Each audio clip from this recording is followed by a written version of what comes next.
How you spend your weekends? I usually spend my weekends by going to Gurdwara in the morning and then followed up with an exercise. Okay, what do you usually do on weekends? I usually do exercise in the morning, as I said before. But after that, if I am having any kind of assignment work or any kind of other work, household work like, it's left. What especially you did in your last weekend? Especially in my last weekend, I arranged the books in my bookshelves. That was quite a messy, so I was fixing it all the whole day. Do you make plans for your weekends? Not usually, but yes, occasionally I do plan for my weekends. Okay, let's talk about the food. What is your favorite food? My favorite food is butter paneer. Do you normally eat healthy food? Yes, I normally eat very healthy food, and my diet consists of very much of proteins and carbohydrates. Do you enjoy cooking? Yes, I do love cooking very much. Why? I think cooking is one of my hobby, and I can cook many things, including chapatis and other pulses. And I think I can also cook butter paneer up to some extent. Okay, have you ever been on a diet? Yes, I have been on a diet. Recently, I started my diet last week so that I can become a bodybuilder. Okay, let's move on to talk about a library. Do you often go to the library? Yes, I go to library once a month. Last time I went to library was like a week ago, but usually I visit library once a month. Okay, what do you usually do in the library? I usually search for science books and more or less art books. But last week I usually searched for my art animations books in the Condola library. Okay, did you go to the library when you were a kid? No, I don't usually visit library when I was a kid. Although I was taken to a library when I was 11 years old by my parents. I think that was the first time I visited a library. Do Indian kids often go to the libraries? I don't think so that Indian kids go, because as far as I experienced, there are no kids in the library whenever I visited it. Okay, what are the advantages of having a library in a town? I think it is a very advantageous because library can access you various information and also improves your reading skills without harming your eyes. As we see when we watch on the mobile phone, it hurts our eyes and even have negative effects on our mental health.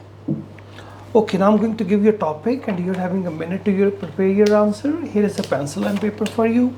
If you wish to make notes, you can. Do you understand? Yes. And here is your topic. Describe an occasion when you got incorrect information.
Yes, please. I usually don't get incorrect information most of the time, and I thoroughly check the information before passing it on. But I would like to talk about a time when I do get misled by such kind of information. It was 5 months ago when I registered for a chess tournament by my friends. My friend was the middleman here because I wasn't knowing that how to register it here. My friend has already been participated once there. The event was supposed to be conducted in the Jalandhar city at 5 p.m. on the 23rd January, but I wasn't knowing that thing.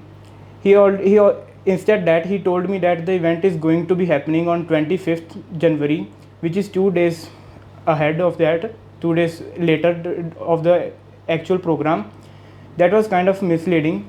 I have already trained for the. I was already training for that event for almost 3 to 4 months, and when the date came, there was a message on my mobile phone that your registration ID is this and this, and your event is going to start in the next 30 minutes. I was kind of shocked that today was 23 and the event was supposed to be on 25.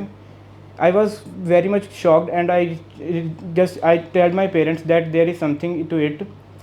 Then I called my friend to verify this statement. He called and the center and he just verified it, and it was very frustrating that I have to leave in. I got there late, and it was a blitz match. I lost on time because I wasn't there.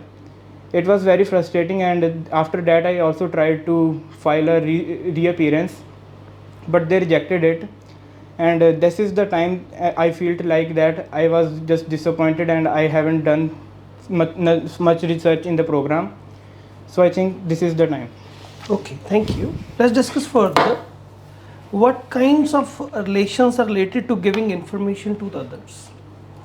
Sorry. What kinds of relations are related to giving information to others?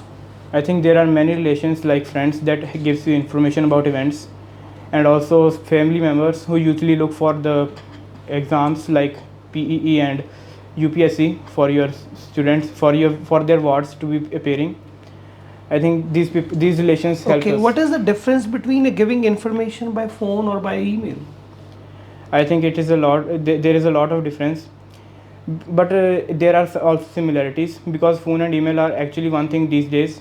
One can receive emails on their phone, and the messaging on and in receiving information on phone can be via of WhatsApp or by call.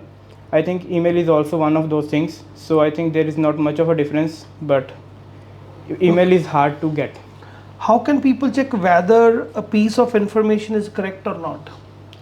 I think by checking it thoroughly about the information and by researching about it.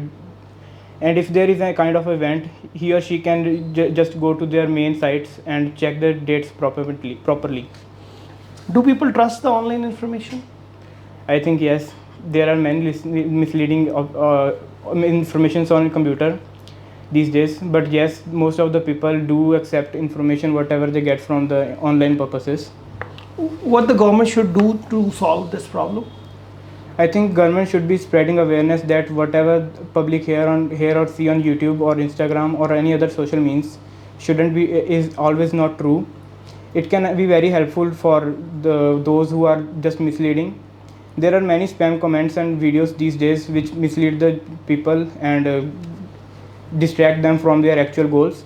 I think this can be very helpful if the government starts a awareness campaign. Okay, what kinds of wrong information are provided on a social media in this contemporary era? I think that scams allowed KBC, that you are selected in the KBC, which is a millionaire becoming chance in India. These days it is becoming very common a WhatsApp message come these days. I think government can be providing information on the news channels that these kind of information is fake, which can help people aware about it. These kinds of are usually scam. They ask for your bank account and withdraw your cash. I think that is the reason that government should be aware. Okay, thank you. That's the end of your speaking test.